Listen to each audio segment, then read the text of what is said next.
বাড়িতে থাকলে খালি এটা করে দাও ওটা করে দাও, সবারই এক একটা আবদার। সবার মন মতন করতে গিয়ে আমার নাজেহাল অবস্থা। এক সময় রাগও হয়, অভিমানও হয়। আবার এটাও ভাবি বাড়িতে থাকে না কেউ, বাড়িতে থাকলে একটু ভালো মন্দ করে যে খাওয়াবো সেটাও হয় না। আবার সেই রাগ অভিমান গলে ভালোবাসায় পরিণত হয়। একটু একটু রাগ হলেও করে খাওয়াতে কিন্তু আমার বেশ ভালোই লাগে। তো হ্যালো এভরিওয়ান, কেমন আছো তোমরা সবাই? আশা করি খুব ভালো আছো। আবারও একটা নতুন ব্লগ নিয়ে তোমাদের সামনে চলে এসেছি। আজ হচ্ছে বৃহস্পতিবার। ভাত বসিয়ে দিয়েছি, চা বসিয়ে দিয়েছি, মানে চাটা চাপা দিয়েছি। আর কালকে বোয়াল মাছ পুরোটা বার করেছিলাম, অর্ধেকটা রান্না করেছিলাম আর অর্ধেকটা রেখে দিয়েছিলাম ভেজে। আর মুসুর ডালটাও কালকে বেশি করে সেদ্ধ করে রেখেছিলাম। আর ছোলা বাদামটা শান ভিজিয়ে রেখেছিল পরশুদিন, কালকে কিছুটা খেয়েছে আর আজকের জন্য বার করে রাখলাম ফ্রিজ থেকে। আর বোয়াল মাছ রান্না করতে তো জানো কিভাবে ফাটে, তো তেল নুন আর আমি সর্ষের তেল দিয়ে মাখিয়ে রেখেছিলাম। ভালো করে ভেজে কিছুটা মাছ রেখে দিয়েছিলাম আর কিছুটা সেদিন করেছিলাম সর্ষে দিয়ে। মাছ তো সোনু সেভাবে একটা খেতে চায় না, কিন্তু সর্ষে দিয়ে ভাপা বা কালিয়া বা দই দিয়ে এরকম ধরনের কিছু রান্না করলে সেটা খায়। আর করেছিলাম টক ডাল আম দিয়ে, একটা ভাজা টাজা করেছিলাম। ওই অর্ধেক মাছটাই বার করে নিলাম আর ডাল সেদ্ধটাও বার করে নিলাম। আর বার করেছি আমি পাট শাক। পাট শাকটা ধুয়ে নিলাম ভালো করে, তারপরে কাটবো। আর উচ্ছে দিয়ে আজকে ভাবছি তেঁতোর ডাল করব। সমানে তো টক ডাল খাওয়া হচ্ছে, আজকে তেঁতোর ডাল করব। আর মাছে একটু আলুও দেবো, ডিম সিদ্ধও হয়ে গেছে। আর আজকের মাছটা ভাবছি কালিয়া বানাবো, এই জন্য মশলাটা ভেজে কষিয়ে নিলাম। প্রথমে সোনু বলছিল যে খাবে না, আমি বললাম না এটা খা, কালিয়া মতন বানিয়েছি। তারপরে ফল টলও কেটে দিলাম আর পাট শাকটা একটু ঝোল ঝোল মতন করলাম। মাছ ভাজা ছিল, ডাল সেদ্ধ ছিল আর পাট শাকটাও বাছা ছিল, ওই জন্য তাড়াতাড়ি হয়ে গেল। সোনুর লাঞ্চ বক্সটা এবার গুছিয়ে দিই। শান গোপালকে সেবা দিয়ে ছোলা বাদাম খেয়ে সকালেই জিমে চলে গেছে। সোনু চলে যাওয়ার পরে তো সকালবেলা টিফিনে আমি করলাম চিড়ের পোলাও, মানে কারি পাতা আলু পেঁয়াজ বাদাম ভেজে একটু মশলাও দিয়ে দিয়েছি। সোনু শানের জন্য রেখে দেবো, শানও এখন খাবে না, ও বললো এখন ভাত খাবে। ও জিম থেকে চলে এসছে, তাই সোনু শান সন্ধেবেলা খাবে। এবার রান্না বান্না তো হয়ে গেছে, গ্যাসটাও একটু মুছে টুছে নিলাম, ঠান্ডা মুছে নিলাম। এবার বাসনগুলো মাজবো। 9টার আগেইও বেরিয়েছে, তো তাড়াহুড়া লাগে না সকালবেলা।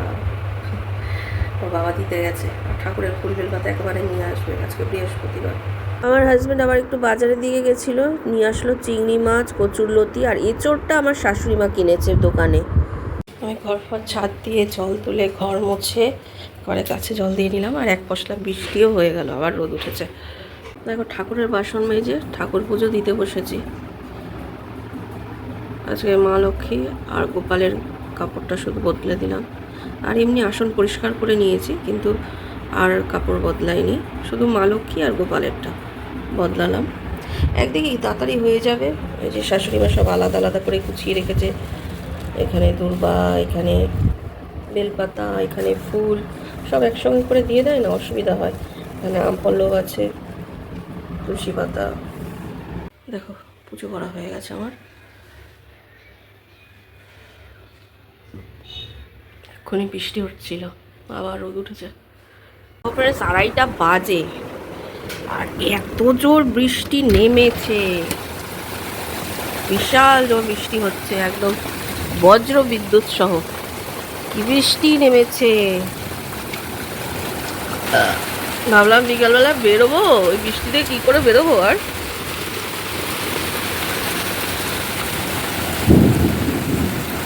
সোনু অনলাইনে একটা অর্ডার দিয়েছিল, সেটা বিকেলের দিকে দিতে এসে। সোনু তো নেই, এবার ও বললো ফোন করে যে দিতে এসছে, রেখে দাও। তাও শান গেছে, ও একটা ইলেকট্রিক কেটেল অর্ডার দিয়েছিল, তা ওপেন বক্স ডেলিভারি তো, তাই উনি খুলছে, শান আবার ওনাকে সাহায্য করছে। তো এখন তো বৃষ্টি কমে গেছে, তো আমার হাজব্যান্ড বললো তো বৃষ্টি যখন কমে গেছে একটুখানি ঘুরতে যাব, তার আগে মার মালটা নিয়ে আসি দোকানের। তো ও তো গেছে মাল আনতে, আর আমি এদিকে ভাবলাম একটা কিছু বানাই, সন্ধ্যেটা দিয়ে তারপর বানাতে শুরু করেছি। সুজি আর চিনি গুঁড়ো করে নেবো, টক দই, ভ্যানিলা এসেন্স, দুধ, সুজি আর চিনি যে গুঁড়ো করলাম ওটা একসঙ্গে মিশিয়ে নেবো। এর সঙ্গে বেকিং পাউডার, বেকিং সোডা আর অল্প একটু সাদা তেল দিয়েছি। এবার এর মধ্যে গরম জল করেছি, এর মধ্যে বসিয়ে দেবো। 10 মিনিট হয়ে গেছে।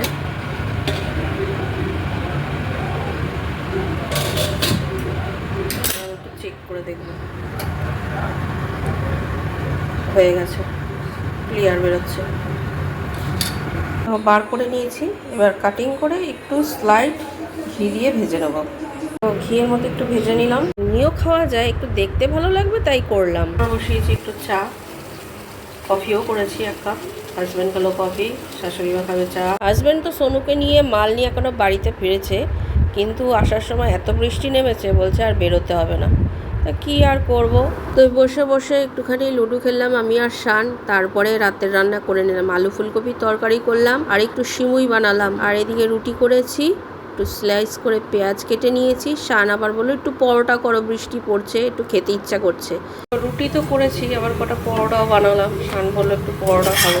শাশুড়ি মাকে আর আমার হাজব্যান্ডকেই সুজির কেকটা দিলাম। সোনু শান বললো আমরা তো চিড়ের পোলাও খাবো, আমাদেরটা রেখে দাও, কালকে টিফিনে খেয়ে নেবো। আমি বললাম কালকে তো খাবি, রেখে দেবো, আজকে বানিয়েছি যখন একটু একটু খা, তাই অল্প একটু করে দিয়েছি। দেখো ফ্রেন্ডস, রান্নাবান্না করে সোনুর লাঞ্চ বক্সগুলো মেজে চলে এসেছি। আর সোনু গেছে, মানে অফিস থেকে এসে ও জিমে গেছে, চলে আসবে, চলে আসার সময় হয়ে গেছে, 10টা বেজে গেছে, ও এসেও গেছে। আর হাজব্যান্ড বেরিয়েছিল, আমাকে বললো আমি মায়ের দোকানের মালটা নিয়ে আসি তারপরে বেরোবো। তা ও আস্তে আস্তেই এত বৃষ্টি নেমে গেছে, বলছে আর বেরিয়ে লাভ নেই। তো প্রতিদিনই মানে কয়েক বৃহস্পতিবার ধরে ছুটির দিনগুলিতে বেরোবো করছি, কিন্তু বেরোতে পারছি না এই বৃষ্টির জন্য। এখন শুনলাম আবহাওয়া দপ্তর থেকে বললো আরও কদিন বৃষ্টি হবে। আর বাড়িতে থাকলে তো জানো, খালি মনে হয় এটা করি ওটা করি, মানে এটা খেতে ইচ্ছা করে ওটা খেতে ইচ্ছা করে, সবার জন্য সবাই এটা বলে ওটা বলে। তা ভাবলাম করি, সবাই খাবে বাড়িতে থাকলে। সোনু চলে এসছে। বৃষ্টি পড়ছে বাইরে, আবার কালকে অফিস আছে। তো ঠিক আছে ফ্রেন্ডস, আজকের ভিডিওটা এখানেই শেষ করছি। ভিডিওটা ভালো লাগলে অবশ্যই একটা লাইক করে দিও। আবার দেখা হবে নতুন আরেকটা ভিডিওর সঙ্গে। ততক্ষণ পর্যন্ত খুব ভালো থেকো, সুস্থ থেকো। Good night, tata.